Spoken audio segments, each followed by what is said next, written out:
मातेचा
नमस्ते मंडळी, मी करुणा बंद्रे पुन्हा तुमचं नवीन ब्लॉगमध्ये स्वागत करते. तर आज आम्ही आलो आहोत मलंगडला. तर आता आम्ही आलो 7 वाजून गेले, 7:30 झाले. तर आता आम्ही रोपवेने जाणार आहोत. तर रोपवेचं कसं काय आहे ते बघूया थोडं आपण पुढे जाऊन तिथपर्यंत. तुम्ही बिस्किट खाणार का? थांबा, त्याला एवढी भूक लागलेली की ह्याने लगेच फुडला खाऊन टाकला बिस्किट.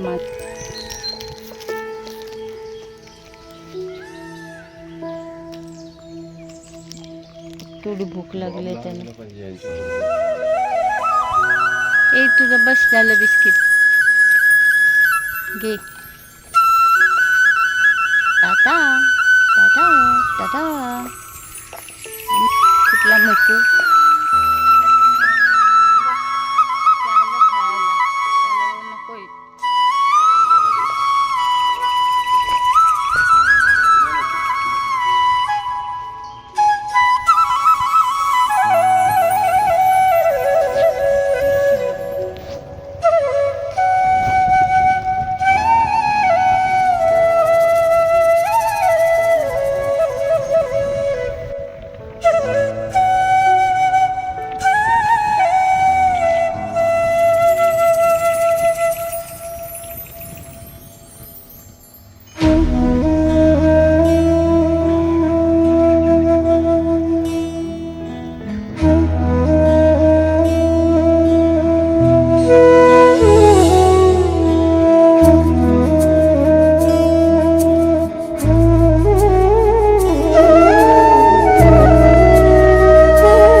शूटिंगला कुठे विचारत चाललाय देव जाणे.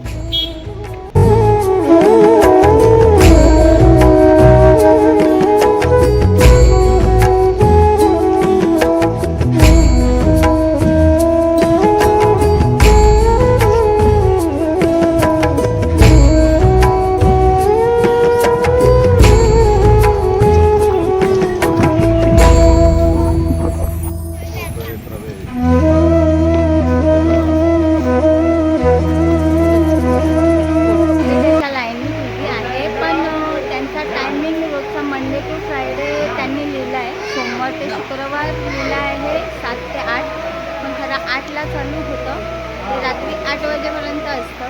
आणि संडे सॅटरडे शनिवार रविवार सकाळी 7 म्हणजे 8च धरून चाला ते रात्री 11 वाजेपर्यंत चालू असतं तिकीट घेऊन. ओके. आणि एक चांगली गोष्ट आहे की त्यांनी वयस्कर लोकांसाठी जर तुमच्याकडे आधार कार्ड पासपोर्ट किंवा वोटिंग ID असेल वयस्कर लोकांना तर त्यांना अर्धी रक्कम आहे.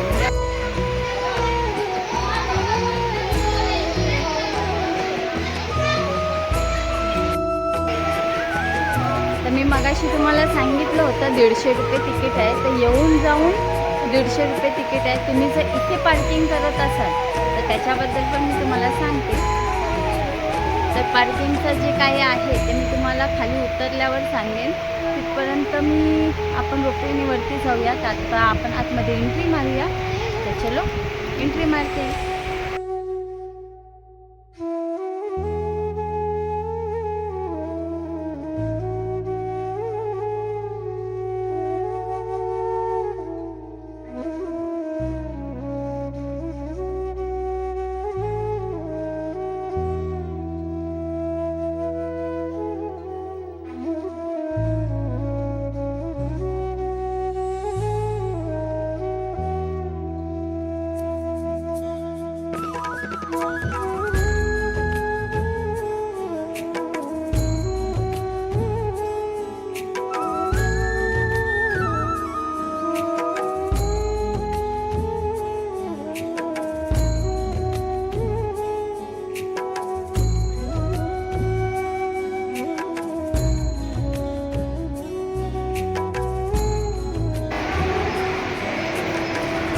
तर अशाप्रमाणे एंट्री होते. आपले जसे मेट्रोला एंट्री होत असते तसाच एंट्री आहे.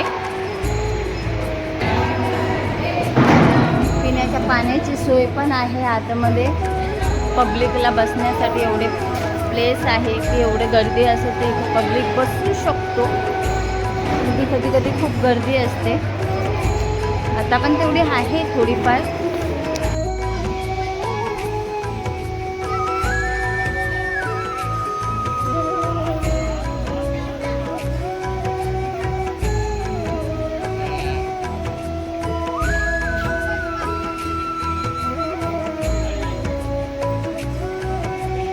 मध्ये आपले स्वागत आहे. कृपया लक्ष द्या. धावत्या ट्रेनवर उभे राहू नका. आपल्या जागेवर बसा.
ये गलत बात है.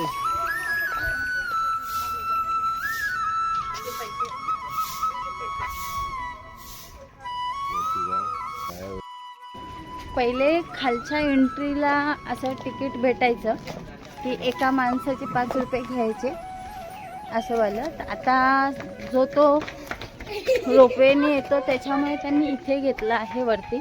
जरी खालून तुम्ही चालत आलात तरी तुम्हाला हे 5 रुपयाचं तिकीट काढायचं आहे, कारण की रस्त्याचं काम चालू आहे, पायऱ्यांची कामं चालू आहेत, पाईपलाईन वगैरे पाण्याचं, त्याच्यामुळे त्यांना मदत होते. त्या 5 रुपयाने सगळ्यांनी काढू वरती यायचं. अजून एक गोष्ट, मला एक बिंट्याला प्रश्न विचारायचा आहे, तो असा की आपण रोपवेने आलो त्याचा फायदा काय? Time waste. हा? Time waste. टाइम वेस्ट म्हणजे जर तुम्ही एक बाबाच्या दरबारात येता, एक चांगलं वातावरण, चांगलं नेचर म्हणून येता, तर तुमचा टाइम वेस्ट झाला ना. जर ते तुम्ही चालत आले असते तर टाइम कुठेतरी व्यवस्थित गेला असता, तुम्हाला भेटला असता, आनंद भेटला असता, माकडं बघायला भेटली असती, थोडे दमले पण असते, तुमचा कार्डिओ झाला असता. पण त्याचा फायदा कोणासाठी चांगला आहे? त्याचा रोपवेचा फायदा एक लहान मुलं जी घेऊन येतात डोक्यावरती, वजन वाहतात, हेल घेऊन येतात वरती. दुसरी गोष्ट, म्हातारी माणसं ज्यांना चालता येत नाही, ज्यांना दमा आहे, त्रास आहे, म्हातारपणाचा सगळ्यांना त्रास होतात. फिट राहा, बाकी काय नाही, फिरायचं आहे. मला अजून एक प्रश्न की आपण जेव्हा पायऱ्यांवरनं चालत येतो तेव्हा आत्ता आपण काय मिस केलं आहे एवढ्या ह्याच्यात? काय मिस केलं सांगा? एक म्हणजे पहिला दरबार जो बख्तावर शाह बाबाचा आहे, जे सलामी घेत येता तीन सलामी आहेत. बख्तावर शाह बाबा, मीर सुलतान शाह बाबा आणि तिसरा हाजी मलंग. तर तुमची पहिली सलामी मिस होते याच्यात, तुमचं दर्शन परिपूर्ण होत नाही. ज्यावेळेस बोलतात की तिन्ही सलाम्यांचं दर्शन घेतल्यावर तुमचं दर्शन परिपूर्ण होतं. ठीक आहे ना, म्हाताऱ्या लोकांसाठी, यंग लोकांसाठी,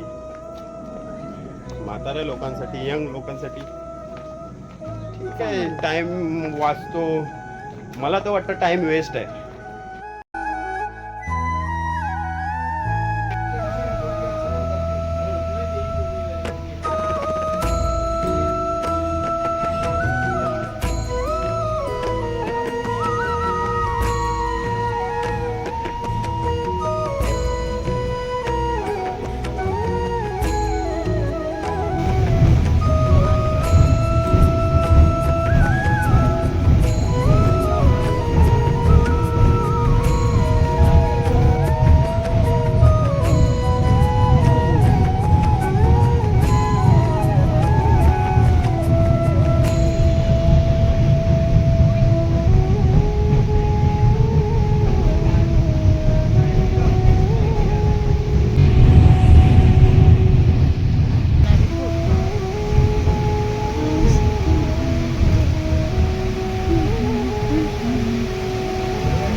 निघून 1-1.5 तास झाला आहे. तर आता आम्ही चाललो आहे पनवेल साईडला.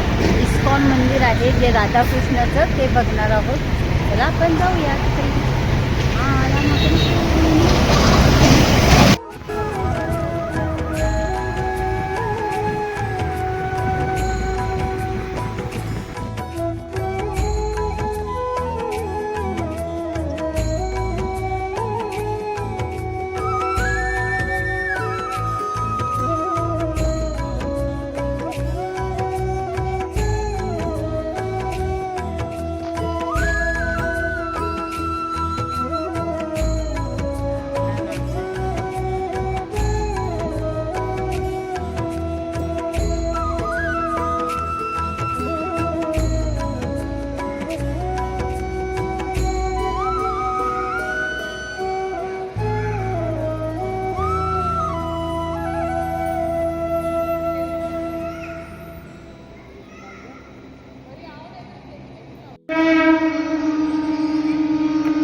ते आपण घरी आलो आहोत. तर आता हा व्हिडिओ इथेच मी समाप्त करते. तर तुम्हाला व्हिडिओ कसा वाटला तर नक्की सांगा.